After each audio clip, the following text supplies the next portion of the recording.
kadang-kadang batuk asma itu memang nggak spontan hilang gitu loh. Lama hilangnya itu bisa 1-2 hari. Kalau dibiarkan, terus triggernya masih kontak sama pasiennya, muncullah slam, lendir itu, batuknya bereak setelah itu. Setelah itu berat napasnya, berat napas sampai bunyi. Itu udah agak, keluhannya sudah agak lebih berat gitu loh kalau sampai bunyi itu. Kadang-kadang pasien itu udah bunyi baru datang. Baru akhirnya merasa Ini udah nggak enak sih nih, kenapa begini nih? Waktu kecil-kecil dia sering serangan asma, terus bertambah dewasa, asal pola hidupnya sehat. Tadi kan ada kondisi tuh, dia sudah kita edukasi, dia sudah paham kondisi dia sendiri, dia bisa menjaga, sehat kok, nggak ada apa-apa. Sebetulnya tidak terlalu repot, tidak terlalu rumit sebetulnya asma itu. Asal mereka mengenal dirinya sendiri. Saya penyandang asma loh, istilah itu penyandang loh Mbak Ovi. Penyandang asma itu punya bakat. Kalau dia punya bakat, dia sudah pernah berkonsultasi ke dokter, pasti dokter memberitahu apa pencegahan-pencegahan yang harus dia lakukan gitu loh.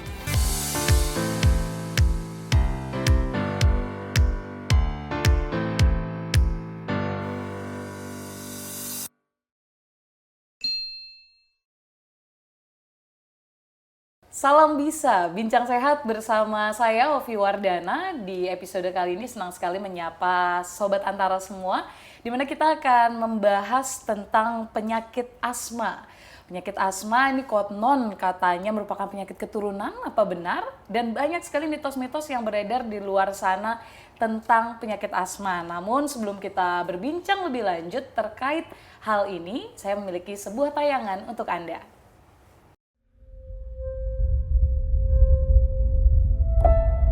Anda mengalami sesak napas. Jangan abaikan kondisi ini. Bisa jadi Anda sedang terserang asma. Asma merupakan penyakit peradangan kronis pada saluran pernapasan. Asma juga menyebabkan penyempitan jalan napas dan produksi lendir berlebih. Gejalanya kerap muncul dalam bentuk sesak, dada terasa berat, batuk berulang, hingga bunyi mengi saat bernapas. Sayangnya, banyak penderita tidak menyadari bahwa keluhan yang dialami merupakan gejala asma.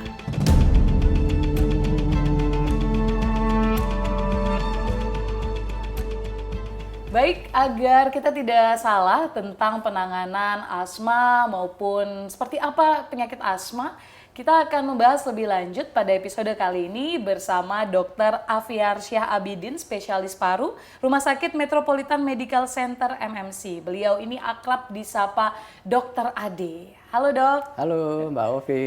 Wah, senang sekali ngobrol-ngobrol tentang asma karena ini cukup meresahkan saya sendiri dan juga masyarakat sebenarnya dok. Betul. Ya, pasti Karena dokter sering mendapatkan keluhan-keluhan gitu. Ya kita kan udah kenal kan dari kecil, sebelum saya jadi dokter saya juga tahu juga tuh asma itu apa, bengek atau apalah Nah, istilahnya itu kan. dia dok, asma bengek. Katanya nih, asma itu sama bengek. Kita langsung cross check ke dokter, sama nggak sih dok? Kalau asma sama bengek itu sama, cuman kalau asma itu kan bahasa medisnya, kalau bengek bahasa kampung kita gitu tuh. Iya, Sama jadi kok. sama aja ya kalau Sama, biasanya dunia sama. medis bilangnya asma, tapi masyarakat di luar mungkin taunya bengek. Betul. Sebenarnya apa penyakit ini dok?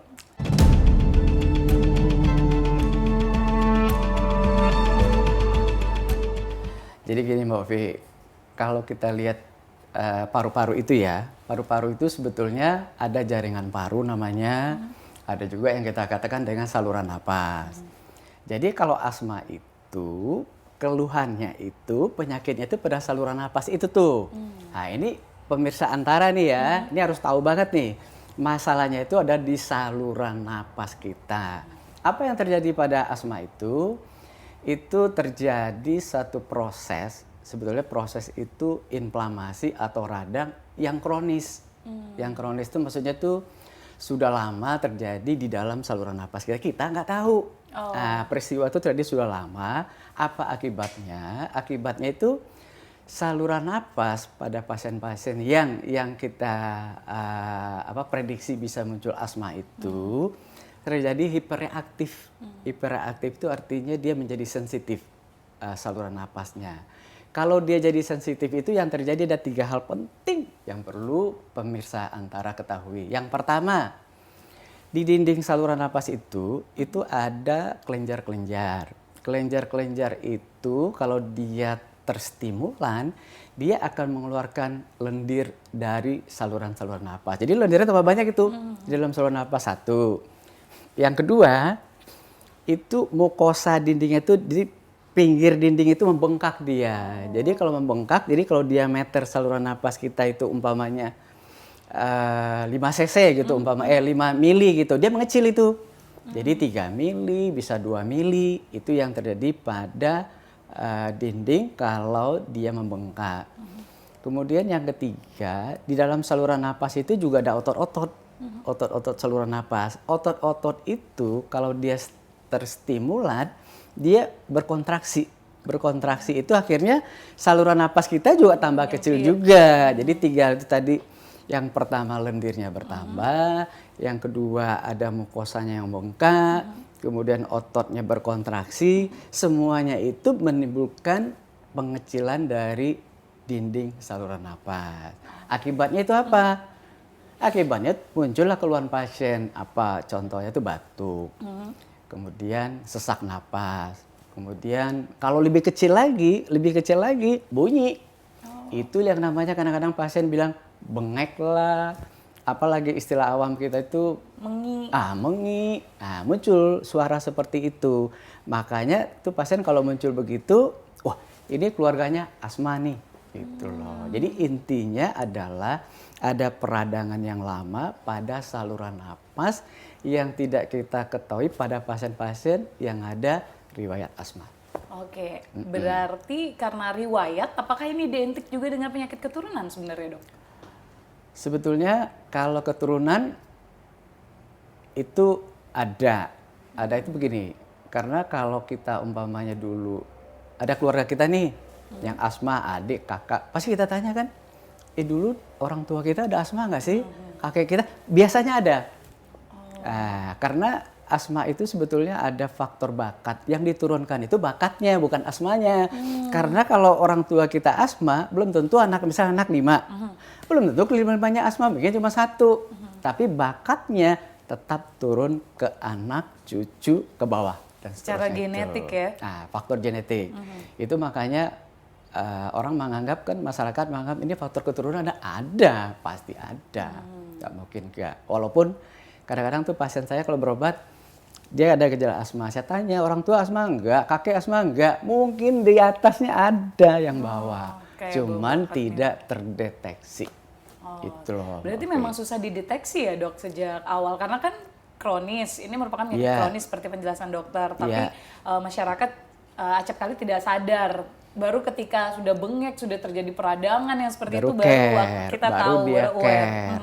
Tapi kadang-kadang pasien juga nggak ngerti orang tua ada apa enggak, dia nggak ada, orang tua ibu saya juga bapak saya enggak, kakek gimana enggak juga, tapi itu dicek apa enggak.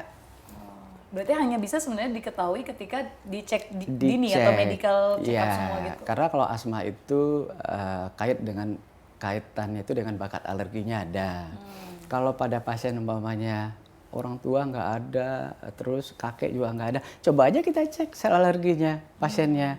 Kalau tinggi berarti bakat alergi ada, kemungkinan pada orang tua mungkin tidak terdeteksi, itu aja. Kadang-kadang pasien kan juga nggak ada tuh di keluarga saya nggak ada yang bakat asma, tapi kadang-kadang lupa ada sepupu, saudara yang ada satu darah juga nggak ditanyain gitu. Jenis kelamin mempengaruhi juga nggak, Dok? Biasanya? Sebetulnya kalau jenis kelamin itu, ini pasien saya ya, Mbak Ovi ya, jenis kelamin itu nggak terlalu menonjol ya. Cuman yang paling penting itu gaya hidup. Oh, gaya hidup, berarti gaya hidup adalah pemicu. Bisa memicu. Satu, gaya hidup itu kan kalau laki-laki banyak ngerokok. Salah satu faktor yang bisa memicu asma itu merokok, itu asap rokok yang masuk ke dalam saluran napas. Makanya kadang-kadang asma itu kok kita lihat banyak pada laki-laki ya, karena gaya hidupnya yang seperti itu. Banyak faktor-faktor pencetus yang kontak dengan pasiennya. Itu sebenarnya. Memang perempuan nggak ada ngerokok juga sekarang. Enggak juga sih kan banyak juga Kata dok. siapa? Nggak ada ngerokok banyak juga. Iya, benar. Tapi lama-lama bisa juga tuh, walaupun Iya. kasus awalnya pada laki-laki yang Laki-laki banyak, didominasi. nanti yang perempuan nyusul nih. Benar, benar. Karena itu nggak Tidak hidup. menutup kemungkinan, berarti jenis Tidak kelamin tertutup. sebenarnya bukan menjadi penentu ya. Emang Pola itu. makan juga berpengaruh berarti. Lah iyalah. Kenapa tuh dok? Ya, Kan pola ini makan ngomongin kan- pernafasan. Jadi gini ada makanan-makanan ataupun camilan yang bisa memicu saluran napas gitu loh Mbak Ovi. Contohnya kayak kriuk-kriuk. Nah, kan coba deh kalau kita makan kriuk, kacang apa lama-lama gatal kan? Iya. Gitu, akhirnya kita bisa batuk. Itu padahal kita nggak ada apa-apa. Tapi kalau pada pasien-pasien yang punya bakat asma, dia sensitif, dia agak rentan. Oh. Nah, jadi pemicu. Dia ada 3 tuh camilan yang paling penting itu kriuk, terus kacang dan bumbu kacang, terus yang ada coklatnya. Oh, yang ada coklatnya juga. Iya, bisa pemicu itu. Coba tanya nanti kalau pada keluarga Mbak Ovi deh. Yang punya bakat asma. Iya, atau teman Oke. tuh makan apa lu suka ini nggak ini? Nah, pasti. Nah, tapi biasanya sih tidak terlalu menonjol itu. Kadang-kadang gini, misalnya dia hobi makan ini pencetusnya kriuk-kriuk umpamanya udah makan, ngerokok, terus stres juga bisa memicu loh Mbak Ovi ya. Nah, kadang-kadang faktor-faktor itu bersama-sama baru dia bisa menimbulkan gejala. Tapi kalau hanya satu aja kriuk saja, tapi pola hidupnya sehat, dia olahraga, nggak nongol. Ya udah gitu. cukup menjadi bakat yang Iya, dipendam saja harusnya iya, dok jadi ya. sudah kuat nih parunya nih, kan yang kita harapkan kan itu. Supaya dia bisa survive. Benar-benar. Tapi kadang-kadang kan karena pasien tidak tahu, dia makan ini, ngerokok juga, apalagi duduk ruang ber-AC, cuaca dingin, Oh, suhu iya. dingin juga pengaruh. Kadang-kadang mereka nggak paham itu, sehingga faktor-faktor ini datang bersamaan kepada pasien yang punya bakat, muncullah Menimbulkan asma. asmanya itu. Saya nanti akan tanya juga atau elaborasi lagi jawaban dokter terkait hubungan antara asma dengan alergi. Karena Ya. tadi kan baru ternyata ada bakat juga nih dari alergi ya. bakat. Tapi usai jeda yang satu ini. Oke. Jadi pemirsa kita akan kembali usai jeda berikut ini.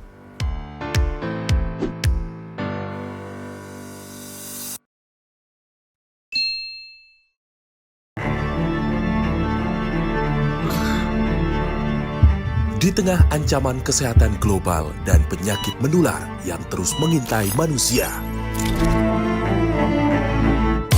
Salam bisa, salam bisa, salam bisa, salam bisa, bincang sehat. Bincang Sehat bisa. Perbedaan dari pusing sama sakit kepala ini seperti apa sih dok? Jadi kira kalau untuk sakit kepala dengan pusing itu yang perlu kita bedakan adalah sensasinya. Hadir menjawab berbagai upaya pencegahan dan pengobatan yang tepat dengan menghadirkan para narasumber terpercaya untuk membahas berbagai persoalan kesehatan yang ada. Simak dan saksikan selalu Bincang Sehat hanya di Antara.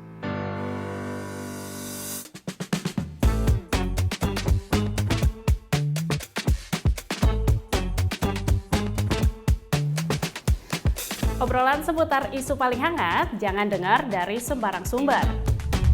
Di sini podcast yang mengundang narasumber pakar dan ahli terpercaya. Podcast Antara on the record, podcast Antara close up, Simak ya hanya di Antaranews.com/video. dan YouTube Antara TV Indonesia.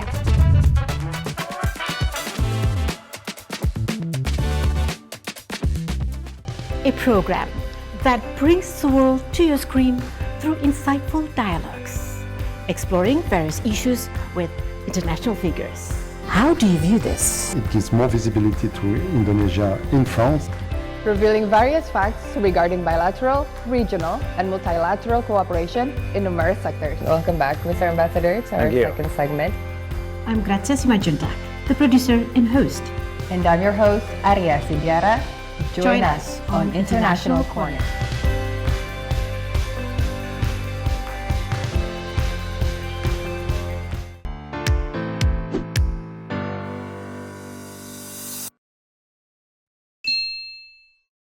Hai Sobat Antara, masih di Bisa Bincang Sehat bersama Ovi dan tentunya juga bersama Dr. Ade Ini merupakan spesialis paru di Rumah Sakit Metropolitan Medical Center MMC Jakarta. Dokter Ade, tadi di segmen sebelumnya kita sudah banyak membahas tentang penyebab ya. Yang paling penting adalah kenapa bisa seseorang itu didiagnosa asma. Ada 3 penyebab tadi dokter sudah jelaskan. Nah, tadi ada juga menyinggung tentang alergi, Dok. Jadi ternyata asma ini berhubungan dengan alergi. Sebenarnya hubungannya seperti apa, Dok?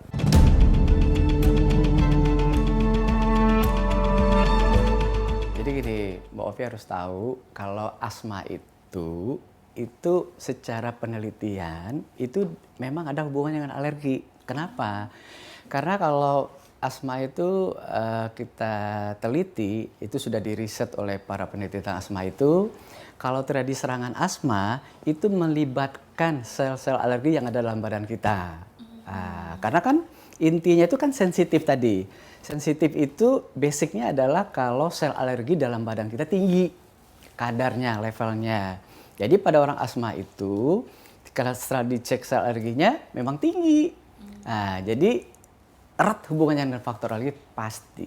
Karena memang dalam penelitiannya itu sel-sel alergi itu kalau kita misalnya ada orang serangan asma, kita cek sel-sel alergi itu tinggi semua gitu loh. Jadi faktor alergi itu sangat dominan pada pasien asma. Tetapi bukan berarti seperti saya bilang tadi, memang faktor alergi dominan. Jadi misalnya ada makanan, minuman atau lingkungan yang bisa memicu itu. Yang paling penting itu tidak hanya satu faktor, itu yang paling penting. Jadi satu faktor makanan, faktor stres, faktor lingkungan misalnya dingin. Jadi kalau sudah bergabung semua, barulah dia bisa mengganggu fungsi paru kita, saluran napas. Tapi kalau enggak, paru-paru kita itu kuat loh, Ovi. Enggak akan segampang itu. Oh, ada ini, misalnya kita makan kacang, bumbu kacang tua. Enggak, tapi kalau satu ketika ada bumbu kacang itu, ada coklat, ada ngerokok. Jadi udah beberapa faktor yang masuk ke dalam badan kita, itu yang bisa memacu asmanya muncul. Gitu. Nah, kalau ngebahas asma nih, apakah ada klasifikasinya atau jenis asma sendiri, tergantung penyebabnya tadi? Jadi gini, secara umum ya, Mbak Ovi, secara umum itu kita itu informasikan ke awam itu, ke masyarakat, asma itu yang pertama memang faktor alergi tadi itu. Akhirnya dikatakan asma alergi. Terus ada juga asma yang muncul karena exercise, olahraga yang berlebihan. Jadi bukan karena olahraga nih, olahraga yang berlebihan yang bisa memicu asmanya juga. Dia hati-hati. Jadi maksudnya itu pasien yang mempunyai bakat itu kita informasikan. Jadi kalau olahraga boleh itu memperkuat stamina, endurance paru, tapi jangan over. Tuh. Terus ada juga asma itu munculnya malam hari. Itu biasa karena suhu ya? Berarti? Suhu itu dikatakan nocturnal asma namanya. Jadi asma yang sering muncul pada malam hari. Terus ada juga asma itu yang munculnya itu terpicu kalau dia flu batuk. Flu, kena virus, kaget saluran napasnya kan. Memang kan orang bakat asma kan udah reaktif dia. Muncul. Kemudian ada juga asma yang stimulan oleh lingkungan kerja. Lingkungan kerja misalnya yang agak polusi itu misalnya di pabrik semen, garmen, pabrik kimia kan ada uap-uap yang muncul itu terhirup oleh pasiennya kan atau penyandang asma ini itu bisa memicu. Oke, berarti jenis asma ini digolongkan berdasarkan pemicunya. Yeah. Nah, kalau gejalanya sendiri bagaimana, Dok? Apakah ada gejala kayak dokter bilang tadi kan sebenarnya itu tuh harus dalam waktu yang bersamaan ya kita terangsang gitu dalam artian adalah memicu yang datang ke pasiennya ya. Dan akhirnya baru mengeluarkan asmanya. Yeah. Tapi gejala awalnya ada nggak, Dok? Kayak udah mulai nih tanda-tanda nih. Kayak mau bengek nih, nah gimana, Dok? Pasien itu sebetulnya ngerasain, nggak mungkin nggak ngerasain. Jadi Apa badan yang kita itu pasien, Dok? biasanya tuh kalau kita mau sakit itu, badan kita tuh ada sinyal itu, memberikan sinyal. Ini umpamanya nih tenggorokannya udah nggak enak, udah perih-perih, udah gatel, terus udah kayak mau batuk, itu udah sinyal. Cuman kita kadang-kadang tidak mengantisipasi itu, cuekin aja kadang-kadang kan. Jadi kalau udah sinyal begitu, masih makan trigger-triggernya tadi, biasanya muncullah gatal, tenggorokannya bisa batuk. Batuk, kadang-kadang batuk asma itu memang nggak spontan hilang gitu loh. Lama hilangnya itu bisa 1-2 hari. Kalau dibiarkan, terus triggernya masih kontak sama pasiennya, muncullah slam, lendir itu, batuknya bereak setelah itu. Setelah itu berat napasnya, berat napas sampai bunyi. Itu udah agak keluhannya sudah agak lebih berat gitu loh kalau sampai bunyi itu. Kadang-kadang pasien itu udah bunyi baru datang. Oh, baru akhirnya merasa Ini udah nggak enak sih nih, kenapa begini nih?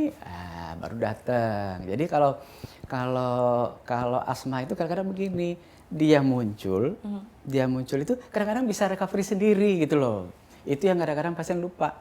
Tapi kalau dokter bilang tadi sebenarnya kan gejala 1-2 hari itu sudah terlihat ya dok ya? Iya. Udah mulai sesek, batuk, itu bisa nggak dok penanganan dini apa yang bisa dilakukan di rumah? Sebelum akhirnya kita memutuskan ke rumah sakit, maksudnya gejala awal itu dok? Karena kan tadi ada gejala awal yang dokter sampaikan. Tapi apakah menghindari pemicunya saja cukup atau? Bisa, bisa, asal pasiennya aware. Masalahnya kita kan udah muncul begitu pun masih ngerokok, yang ngerokok juga, nggak ngerokok tapi kumpul sama teman-teman yang merokok kan. Jadi memang di asma tuh yang penting tuh edukasi sebetulnya Mbak Ovi. Edukasi itu kita terangkan, kita informasikan ke pasien, dia harus mengenal dirinya gitu loh. Kalau kita kan nggak tahu nih, sinyal-sinyal itu kan di badannya bukan di kita.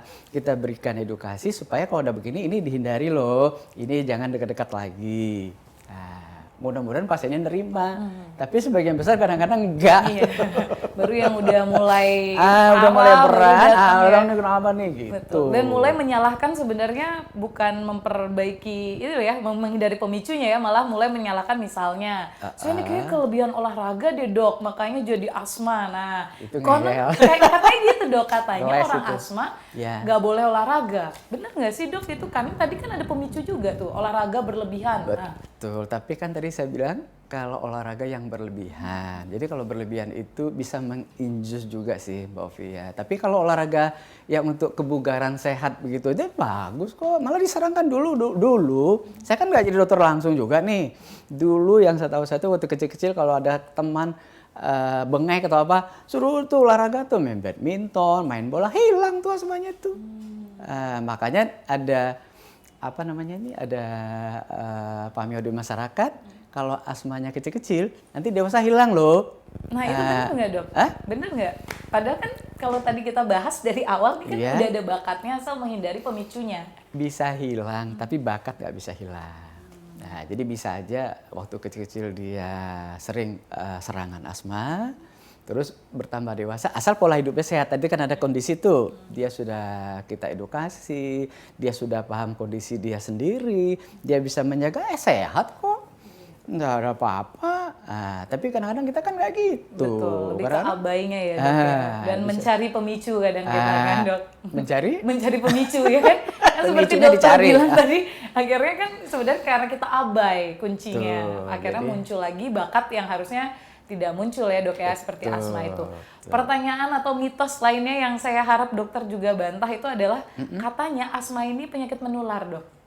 Ya enggak lah. Karena masyarakat banyak tuh masih karena asma itu kan seperti kita bahas tadi kan ada faktor genetik. Jadi itu diturunkan dari keturunan kita di atas kan. Nah, dia bukan infeksi. Kalau infeksi menular, kalau asma enggak. Tapi tadi ada asma yang karena flu, dok. Pencetusnya. Iya, pencetusnya. Jadi asmanya kan enggak. Nah, jadi dia flu batuk dulu. Kalau flu batuk itu kan ada semacam gangguan di saluran napas. Gangguan saluran napas itu yang memicu membangunkan asmanya. Bangun dia, muncul gejalanya. Tapi asmanya kan nggak apa-apa.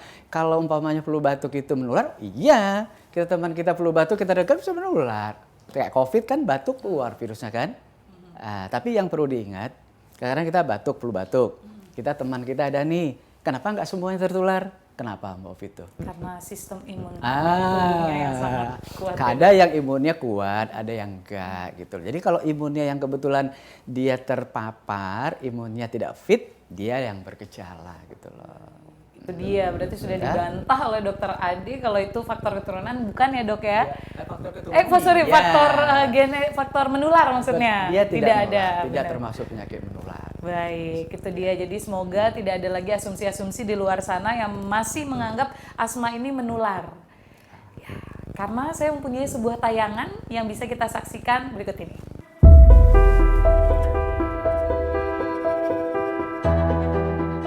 Sesak napas yang berulang bukan kondisi yang bisa dianggap sepele.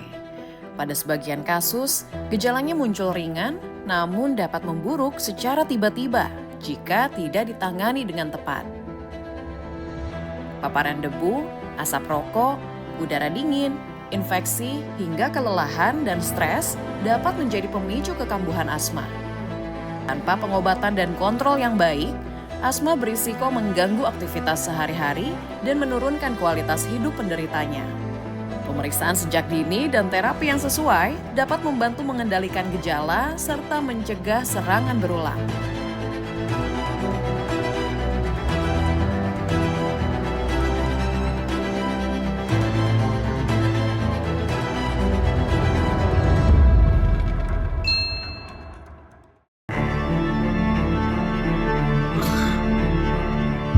Di tengah ancaman kesehatan global dan penyakit menular yang terus mengintai manusia. Salam bisa, salam bisa, salam bisa, salam bisa, bincang sehat. Bincang sehat bisa. Perbedaan dari pusing sama sakit kepala ini seperti apa sih, Dok? Jadi kira kalau untuk sakit kepala dengan pusing itu yang perlu kita bedakan adalah sensasinya. Hadir menjawab berbagai upaya pencegahan dan pengobatan yang tepat dengan menghadirkan para narasumber terpercaya untuk membahas berbagai persoalan kesehatan yang ada. Simak dan saksikan selalu Bincang Sehat hanya di Antara. Jadilah yang lebih dulu dalam menerima informasi yang tengah menjadi perbincangan di jagat publik. Sebelumnya Mary Jane sudah mengajukan gerasi namun ditolak. Kami sajikan dengan narasi dan infografis yang mudah dicerna oleh halayak. Desain mengotak dengan streamline-nya membuatnya tampak gahar sekaligus elegan. Saksikan hanya di Perantara, tayang setiap hari Minggu di portal antaranews.com. Dan setiap hari Senin di kanal YouTube Antara TV Indonesia. Pastikan tidak ketinggalan setiap episodenya. Halo pecinta sepak bola Indonesia. Tahu nggak, di 1952 ada Toni Pogasnik, warga negara Yugoslavia yang harus lewati lobi politik dulu untuk latih timnas Indonesia. Nah, itu baru satu fakta. Masih banyak lagi hal seru dan fakta menarik tentang sejarah dan sosok-sosok penting sepak bola di tanah air. Saksikan hanya di Sport Antara.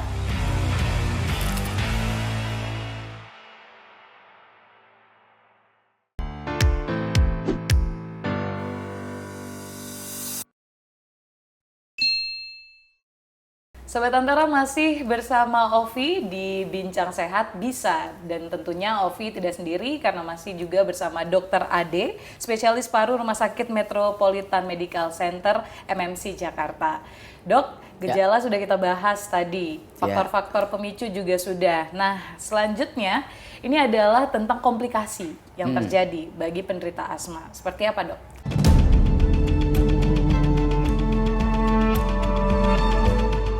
Jadi kalau kita bicara asma itu kan tadi kan kita udah bahas, itu jadi penyempitan saluran napas. Jadi kalau penyempitan saluran napas itu yang terjadi adalah jumlah oksigen yang bisa kita hirup ke badan kita itu turun. Nah, jadi prinsipnya komplikasi itu terjadi kalau oksigen di dalam badan kita sudah turun. Jadi normalnya itu saturasi oksigen dalam badan kita itu kalau kita cek pakai oximetri itu ya. Waktu kita COVID kan sering tuh Mbak Ovi tuh saturasi itu normalnya itu 95 sampai 100. Kalau saturasi itu pada waktu serangan orang dengan asma di bawah 90 itu berarti saturasi oksigen secara umum dalam badan pasien itu udah turun.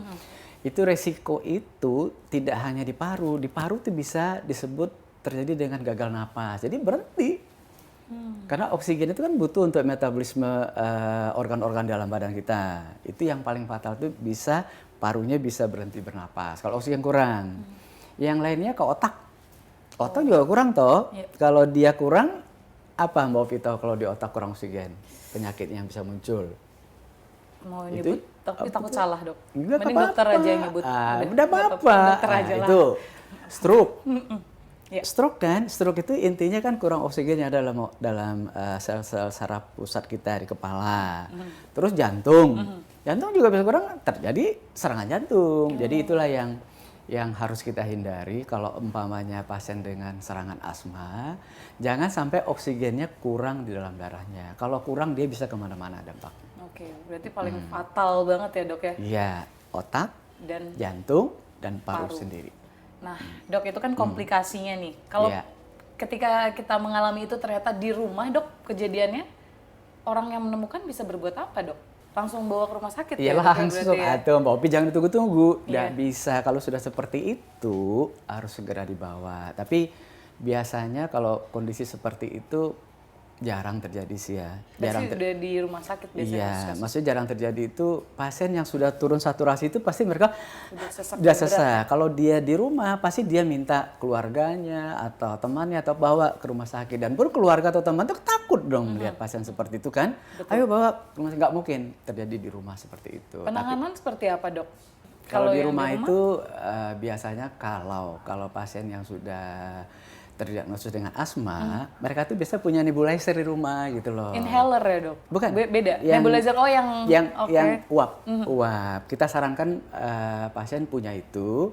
Jadi kapanpun umpamanya dia terbangun umpamanya nih malam hari sesak, dia bisa pakai itu di rumah. Karena kalau dia datang dibawa ke IGD pun akan diuap juga, di nebulizer juga. Jadi sementara pertolongan pertama di rumah punya itu pakai itu dulu.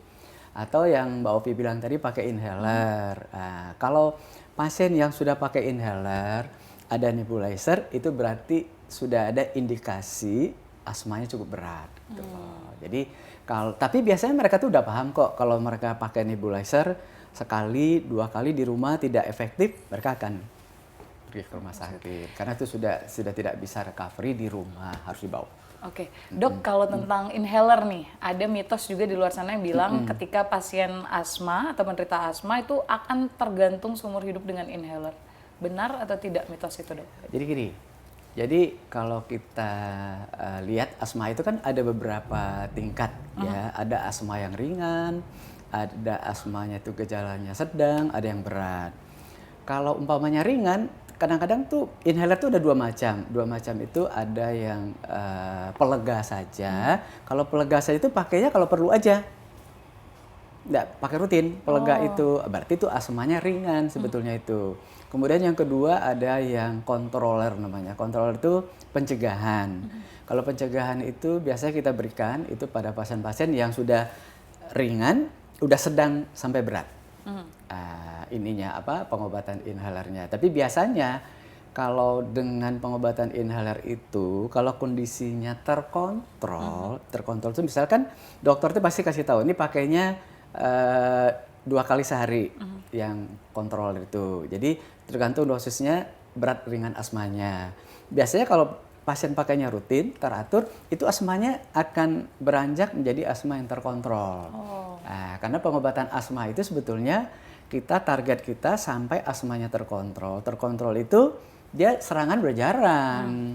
Terus tidak mengganggu aktivitasnya, kerja bisa, kalau anak-anak sekolah dia bisa sekolah gitu loh. Jadi intinya itu quality hidupnya bagus gitu loh. Nah, kalau sudah terkontrol nggak pakai lagi tuh inhaler, jadi nggak pakai seumur hidup, kecuali kalau asmanya sering kambuh, itu dan tidak terkontrol ya. Tidak terkontrol artinya, makanya dia masih perlu pakai itu. Nah, tapi kalau untuk penderita asma yang ternyata pemicunya adalah alergi, dok, apakah ini alerginya dulu yang disembuhkan agar tidak memicu asma atau bagaimana? Atau ya tetap ada hal lain? Pencetusnya itu harus diketahui oleh pasiennya. Berarti alergi dulu yang dituntaskan? Iya, jadi dia misalnya gini nih, kita makan udang, timbul bentol-bentol nih, yang nggak asma nih, obatnya apa sebenarnya?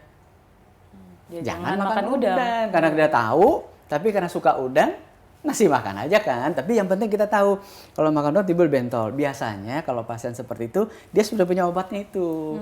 Pasien asma juga begitu, mereka sudah punya paket-paket obatnya nih. Ada yang obat minum, ada yang inhaler, ada yang nebulizer, ada yang suntik kalau perlu.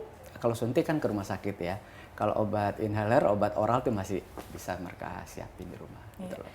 Nah dok, untuk penderita khusus, ini selain mereka yang terkontrol ya, selain mereka ada obat-obatan, inhaler, nebulizer, apalagi yang mereka butuhkan dok? Khususnya untuk mereka yang punya faktor risiko tinggi.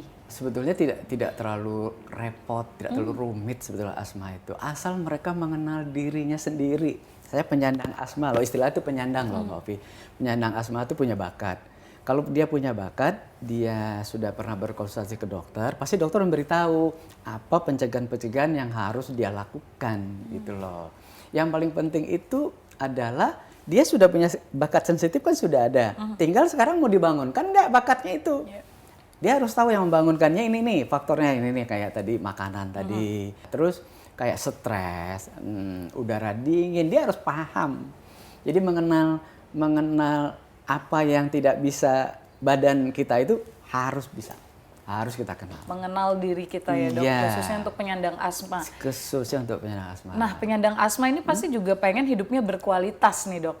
Betul. Tentu kan, Betul. karena supaya kita tidak hidup dengan, masa kita harus sedih kan enggak ya dok, harus terus. berkualitas. Seperti apa yang bisa dilakukan oleh penyandang asma agar hidup selalu berkualitas? Iya, terus dia mengenal tadi itu, mengenal pencetusnya. Yang kedua pola hidup sehat.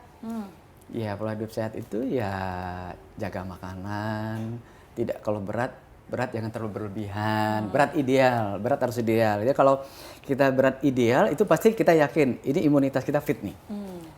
Terus ya olahraga, ya pikiran, jangan terlalu banyak mikir. Nah, itu salah satu pemicunya. Jadi kalau itu sudah kita lakukan, tinggal lagi kita punya cadangan. Cadangan kita punya, kalau kita sesak kita ada inhaler, kita ada nebulizer, ya udah tenang kita kan, secara psikologis kita udah nyaman ya kita hidup aja, nggak ada masalah. Jadi jangan ditakutkan, oke aja dihadapi kok. saja. Karena asma itu di luar dia muncul itu sama normal kayak kita. Yang penting tanda-tandanya muncul, atasi segera. Jangan dekati lagi tuh pencetusnya. Pencetusnya ya dok. Sebenarnya saya masih banyak yang ingin saya obrolin dengan dokter ya dok, tapi waktu juga yang ternyata harus memisahkan kita. Jadi boleh dok diinformasikan pada Sobat Antara sekaligus edukasi singkat terkait asma ini. Oke, terima kasih Mbak Ovi. Selamat siang Sobat Antara, salam sehat untuk kita semua. Jadi kalau pemirsa Sobat Antara memang punya bakat asma, enggak usah khawatir. Karena asma itu kalau kita tidak bangunkan, walaupun bakat kita ada, dia tidak akan nongol itu. Jadi yakinlah, percaya diri, jaga stamina, happy life. Oke. Jadi itulah Sobat Antara, penderita asma atau penyandang asma ini bisa tetap hidup berkualitas asalkan mengikuti dan juga paham bagaimana mengatasinya ya dok. Sekali lagi saya ucapkan terima kasih dok atas obrolan hangat kita, dan tentunya semoga obrolan ini bisa mengedukasi masyarakat di luar sana terkait penanganan asma. Dan Sobat Antara jangan lupa saksikan Bincang Sehat di YouTube Antara, yaitu Antara TV Indonesia, lalu juga di portal Antara, antaranews.com dan UC TV. Dan jangan lupa Sobat Antara untuk terus update supaya mendapatkan informasi dan edukasi menarik lainnya di Bincang Sehat. Sampai jumpa.